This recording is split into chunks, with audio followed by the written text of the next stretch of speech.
Vends-tu du rêve ou vis-tu ton rêve? Ma vie n'est pas parfaite et je n'ai jamais prétendu le contraire. Ok, Je vis maman. ma vie telle que je l'entends, telle que je le sens, sans vraiment nuire à qui que ce soit. C'est-à-dire que je fais mon tout petit bout de chemin sans piétiner les gens, sans écraser les gens.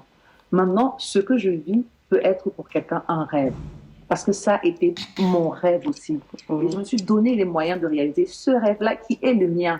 Tu vois, rêver, c'est une bonne chose. Très bonne. Oui, c'est une bonne chose. Faut même Et trop rêver. aujourd'hui, je me rends compte que j'ai réalisé beaucoup de mes rêves. Mais chacun doit rêver pour lui. Pas que parce que Muriel Blanche est en train de vivre sa vie qu'elle a rêvé, tu penses que Muriel Blanche est en train de te vendre Du son rêve. rêve de vie. Personne ne vend le rêve à personne. C'est juste que nous vivons notre vie et vous prenez ça comme un rêve. Ouais. La vérité, c'est que moi, je vis de façon très décente. Je fais ce que j'ai à faire. Je partage mon quotidien avec ma communauté, que ce soit bon ou que ce soit pas bon. Je partage avec eux. On a un autre petit moment sur Snapchat. Maintenant, les gens prennent pour aller mettre sur Facebook. Et puis, ceux qui ne comprennent pas ma vie de Snapchat disent que je vends le rêve. Je ne vends pas le rêve. Ce qui m'intrigue un peu, c'est que les gens ont l'habitude de dire que vous vendez le rêve. Quand vous présentez, par exemple, si je me fais plaisir aujourd'hui en m'achetant une belle paire de chaussures, les gens ne verront pas que j'ai dû cramer pour en arriver à cette paire de chaussures. Je prends un exemple tout bête. Si je publie un projet, par exemple, sur mes différentes plateformes, tu vas voir que ce projet-là n'aura pas d'audience. C'est comme ça, ils Comme sont. si je publie un article.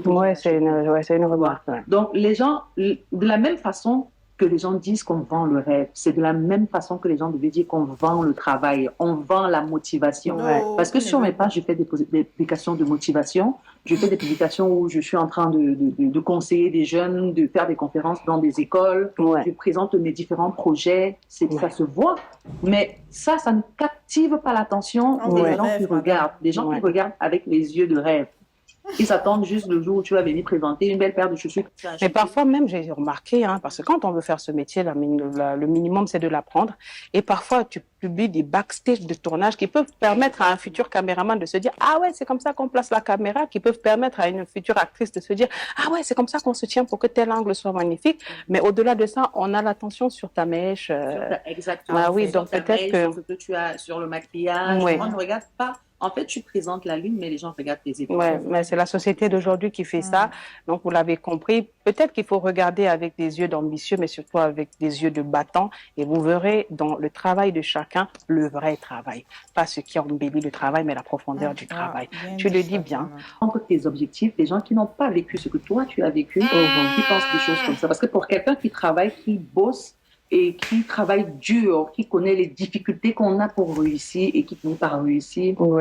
Et ne peut pas forcément se dire que c'est parce que quelqu'un d'autre a trompé pour réussir. Donc, je pense qu'il faut vivre pour le coup. Ouais. Et que dirais-tu parce qu'on parle de ceux qui ne sont pas du métier, mais dans le métier, il y en a qui, même vivant le quotidien, réussissent quand même à entretenir l'idée ou bien à dire que telle personne trompe quand même, ça n'a pas l'air tout simple. Comment tu comprends ça? C'est de la jalousie. Parce que quelque part, quand tu réussis ou les gens ont envie de réussir, mais que c'est à toi que ça réussit, ça peut poser des problèmes pour des gens qui n'ont pas cette faculté de comprendre facilement les dons que Dieu a donnés à chacun. Parce qu'à la fin de la journée, c'est Dieu qui décide.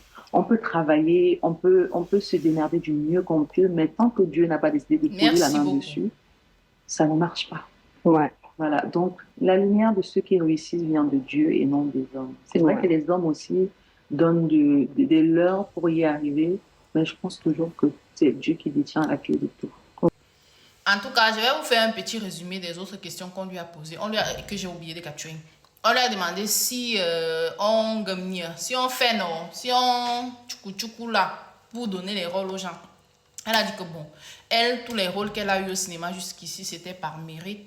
Déjà, elle s'est battue pour être où elle est et aujourd'hui, elle a une notoriété qui fait en sorte que les réalisateurs plutôt recherchent sa notoriété quand on vient vers elle. Donc, elle n'a plus vraiment besoin de passer par ce genre de choses qu'elle ne l'avait jamais fait. On lui a demandé concernant les amitiés, ses amitiés et tout.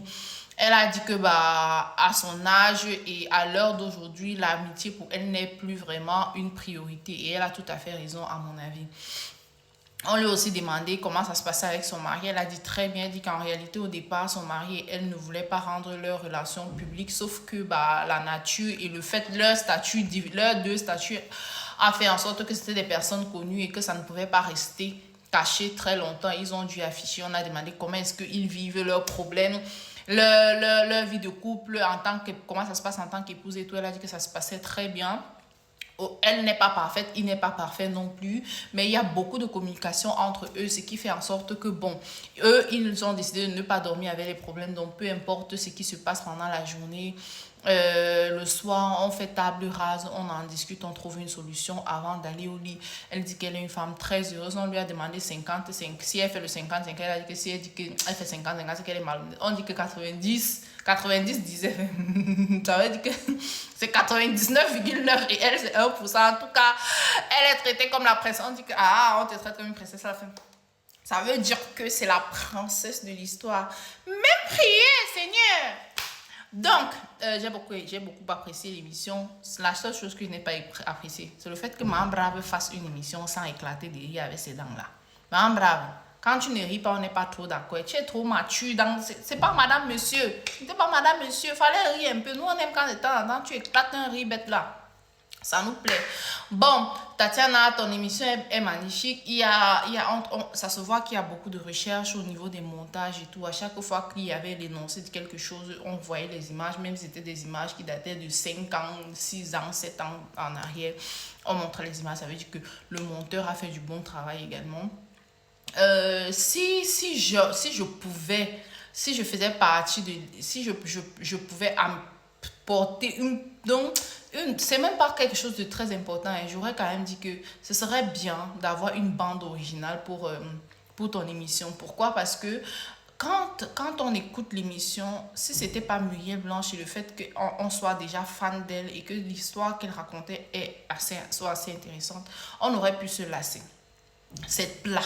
Voilà, c'est plat. Le son est trop plat. Et à un moment, on avait l'impression que le micro avait un petit problème. Du coup, il y avait des échos bizarres. Par contre, s'il y avait une petite bande originale derrière, petite chanson légère là, qui quand on veut se lasser, calme, adoucit les mœurs. Et tu vois un peu, je sais pas si tu vois le truc, je sais même pas si tu vas regarder la vidéo d'ailleurs, c'est pas grave.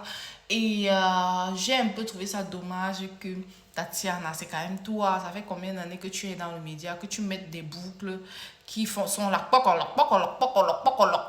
on veut écouter l'émission, ta boucle là, c'est la boucle qui a fait la bande originale. Mais bon, c'est une erreur que sûrement tu as dû constater par toi-même. La prochaine fois, tu feras attention. Sinon, l'émission était top. J'ai regardé près de 50 minutes de tournage et à aucun moment, je me suis ennuyée. Au contraire, c'était top. Vas-y, continue. Bisous.